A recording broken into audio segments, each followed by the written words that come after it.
Bismillahirrahmanirrahim. Dear students and learners, today we are going to discuss a topic which is very common for the students of physiology as well as for the common people.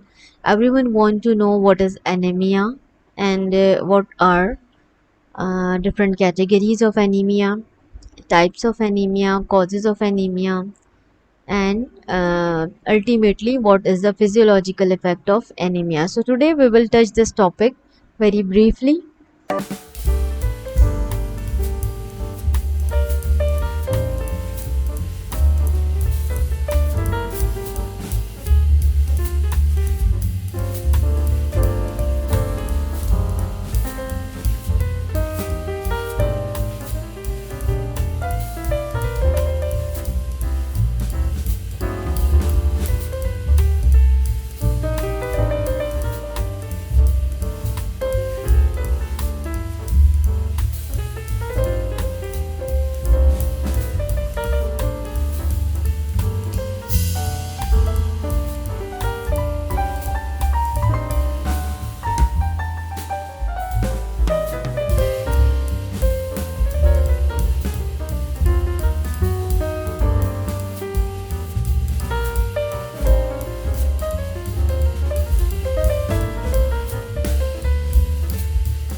anemia, we feel that even in the summer season, you feel that it is cold.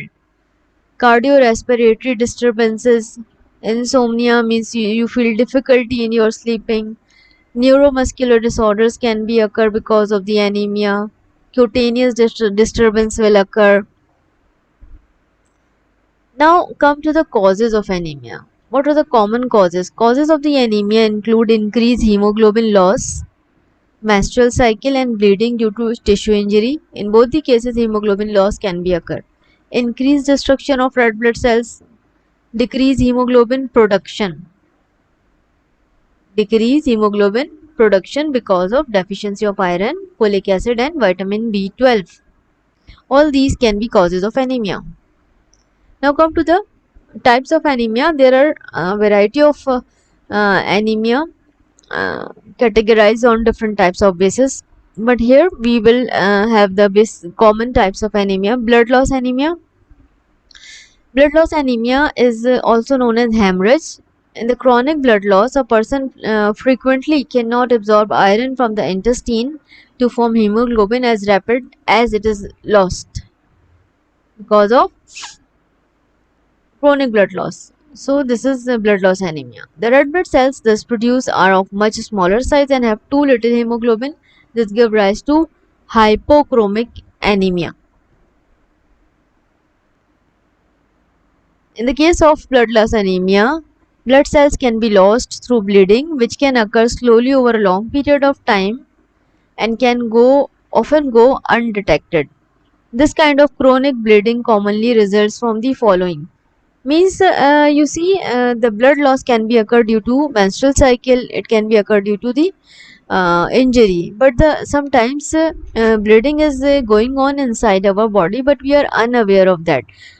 So this type of chronic bleeding can occur because of the gastrointestinal conditions such as ulcer, hemorrhoids, gastritis, inflammation of the stomach, and cancer. So these all can lead to the bleeding in the inside the GIT. Sometimes the use of non-steroidal anti-inflammatory drugs such as aspirin and Motrin can lead to the hemorrhage also. And as I told you, menstruation and childbirth in the women, especially if the menstrual bleeding is excessive and if there are multiple pregnancies, this can lead to blood loss anemia. Come to the another category of the anemia, aplastic anemia. Aplastic anemia is due to the failure of bone marrow. You know, the red blood cells are formed by bone marrow. So if there is failure of the bone marrow to produce red blood cells, including red and white blood cells as well as platelets, all the cells will be decreased, and this type of anemia is aplastic anemia. Causes of aplastic anemia, of course, the main cause is bone marrow, but the bone marrow cannot produce RBCs because of several reasons. Maybe exposure of chemicals such as benzene. If your body is exposed to the benzene or toluene in the glue that you use for glue and sticking substances, insecticides and solvents, all these chemicals can lead to bone marrow destruction. Sometimes drugs, such as in the case of cancer we have chemotherapy, sometimes gold, seizure medications, antibiotics and others, these can lead to aplastic anemia. Viruses like HIV, Epstein-Barr, radiations, can be used in different types of hospitals as well as in the different industries, can cause aplastic anemia. Immune conditions such as systematic lupus erythematosus, rheumatoid arthritis, all these can lead to immune conditions or decreased immunity, and as well as pregnancy, paroxysmal nocturnal hemoglobinuria, and inherited disorders such as Fanconi anemia. All these can lead to aplastic anemia. Remember, aplastic anemia is basically due to bone marrow was not working properly. Now come to another type is megaloblastic anemia. When the red blood cells grow larger than normal with odd shapes are called megablastic. They are producing, but the size is too large that they cannot carry properly the oxygen. So this may be due to loss of vitamin B12, folic acid, intrinsic factor from the stomach mucosa. Megaloblastic anemia have atrophy of stomach mucosa, as in pernicious anemia, or loss of entire stomach after stomach surgery can lead to megaloblastic anemia. Pernicious anemia is a condition in which a blood disorder caused by inadequate vitamin B12 in the blood. So, if you are asked in the exams what is the cause of pernicious anemia, you can say inadequate vitamin B12 in the blood. Of course, when there is loss of stomach, vitamin B12 cannot be absorbed properly. So patients who have this disorder do not produce the subcutaneous in the stomach that allow the body to absorb vitamin B12. The substance is called intrinsic factor. Pernicious anemia is characterized by presence in the blood of large immature nucleated cells, megaloblasts, that are forerunner of the red blood cells. Red blood cells, when mature, have no nucleus. It is thus a type of megaloblastic anemia. Means the red blood cells which are produced during pernicious anemia or megaloblastic anemia, basically they are nucleated and they are immature but larger in size. However, the normal blood cell is not large in size. They have a normal size, but without nucleus. Okay, that is why when there is a larger size with nucleus, it is called megaloblastic, that is larger in size. Now come to another type is hematolytic anemia. Sorry, hemolytic anemia. Hemolytic anemia is a condition in which there are not enough red blood cells in the blood due to the premature destruction of red blood cells. Hemolytic means destruct. Lytic is basically lysis means to break down. So lytic, remember, lytic is basically breakdown of the red blood cells. Different abnormalities of the red blood cells make them fragile and they become break during the flow in the blood vessels. The lifespan of the fragile red blood cells is so short and they destroy easily when they move into the blood vessels. So this is the end of part 1. In the part 2 we will discuss about the thalassemia and polycythemia and other types of hemolytic anemia. Thank you.